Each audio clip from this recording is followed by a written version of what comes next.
হুগলির গোঘাটের কুমারগঞ্জ অঞ্চলের পানপাতা গ্রামে দ্বিতীয় তারাপীঠ মন্দির তারামায়ের ধাম আজ বছরের প্রথম দিনে ভক্তদের ভিড় লক্ষ্য করা গেল। কুমারগঞ্জ অঞ্চলের পানপাতা গ্রামে তারাপীঠ মন্দিরের আদলে নির্মিত মন্দির দ্বিতীয় তারাপীঠ ধাম হিসাবে পরিচিত এবং মা তারার মূর্তি সহ আরও দেবদেবীর মূর্তি প্রতিষ্ঠা করা হয়েছে। আজ পয়লা বৈশাখ উপলক্ষে সকল ব্যবসায়ী থেকে শুরু করে সাধারণ মানুষ তাদের মনস্কামনা পূর্ণের আশায় সকাল থেকেই মন্দিরে ভিড় জমিয়েছেন। আজ সারাদিন ব্যাপী মা তারার বিশেষ পুজো পাঠ হয়, এছাড়া অন্নভোগ খাওয়ানো হয়। আজ সারাদিন ধরে চলে পুজো পাঠ এবং সারাদিনই ভক্তদের আনাগোনা লেগেই রয়েছে পানপাতা গ্রামের এই দ্বিতীয় তারাপীঠ মন্দিরে। নিঃসন্দেহে তারামায়ের ভক্তদের মধ্যে একটা আবেগ তৈরি করছে এই মন্দির। বর্তমানে দাঁড়িয়ে আরামবাগ মহকুমার মানচিত্রে একটি দর্শনীয় স্থান হিসেবে নিজের জায়গা করে নিয়েছে এই দ্বিতীয় তারাপীঠ মন্দির। আপনি কোথা থেকে এসেছেন? আমি একলক্ষী থেকে এসেছি। আমি মায়ের মন্দির অনেকবার এসেছি, আসি, আমার বিশ্বাস আমি প্রায়ই আসি মায়ের মন্দির। আচ্ছা, আপনার কি এখানে খুব ভালো লাগে? খুব ভালো লাগে। আচ্ছা, আপনি তারাপীঠ গেছেন, যেখানে বীরভূম তারাপীঠ, যে বীরভূম তারাপীঠের সঙ্গে এখানে কি মিল আছে? সবই মিল আছে। আচ্ছা, মাকে দর্শন করে তৃপ্তি হয়েছে? অবশ্যই তৃপ্তি হয়েছে। জয় মা তারা। জয়। এটা কোন জায়গা? এটা পানপাতা দ্বিতীয় তারাপীঠ।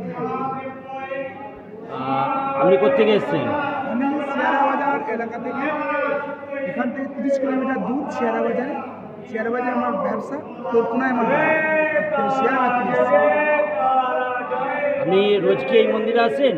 আমি রোজ না এলেও মন্দিরে প্রায় আসি, কারণ এখানে দ্বিতীয় তারাপীঠ হিসেবে যখন প্রসিদ্ধ, আমরা দেখেছি প্রথম যে বীরভূম তারাপীঠে যে সুবিধাটা বা যে অসুবিধাটা হয়, দ্বিতীয় তারাপীঠে কিন্তু সুবিধাটা অনেকটা বেশি, কারণ এখানে মাকে পুজোটা দেওয়ার সময় আমরা খুব সুন্দরভাবে পুজোটা দিতে পারি, তাই না শুধু মাকে জড়িয়েও ধরতে পারি, তার জন্য আমরা এখানে আসি।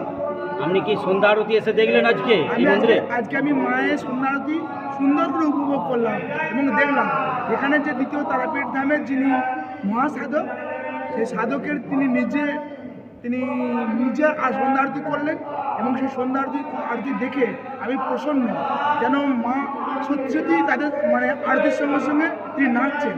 আমার মনে এত তৃপ্তি হয়েছে, কি বলবো, শাশ্বত জগতে বা সনাতন জগতে আমি এত আনন্দ কোনোদিন পাইনি। এটা আপনার মন্দিরটাকে কীরকম লাগে? যে দ্বিতীয় তারাপীঠ কীভাবে তৈরি হয়েছে? এই মন্দিরের যে দৃশ্য, মন্দিরের যে বহিরাগত দৃশ্য থেকে অন্তর্দৃশ্য, সবটাই তারাপীঠের সঙ্গে সাদৃশ্য আছে। কারণ হচ্ছে তারাপীঠের মন্দিরের সঙ্গে এই মন্দিরের সম্পূর্ণ মিল আছে। তারাপীঠের মায়ের মূর্তির সাথে এই মূর্তিরও মিল আছে এবং তারাপীঠের যেভাবে বামদেব জায়গাটাকে শুদ্ধ পীঠ হিসাবে গঠন করেছেন, এখানেও দ্বিতীয় তারাপীঠের যিনি মহাসাধক এলাকাটাকে তিনি প্রসিদ্ধ এবং পীঠস্থান হিসাবে গঠন করেছেন এবং এখানে পীঠস্থান হয়ে উঠেছে। আপনার নাম? লক্ষ্মীনারায়ণ রানা। পরিতোষ শীলের রিপোর্ট, সোজা কথা নিউজ, পূর্ব বর্ধমান।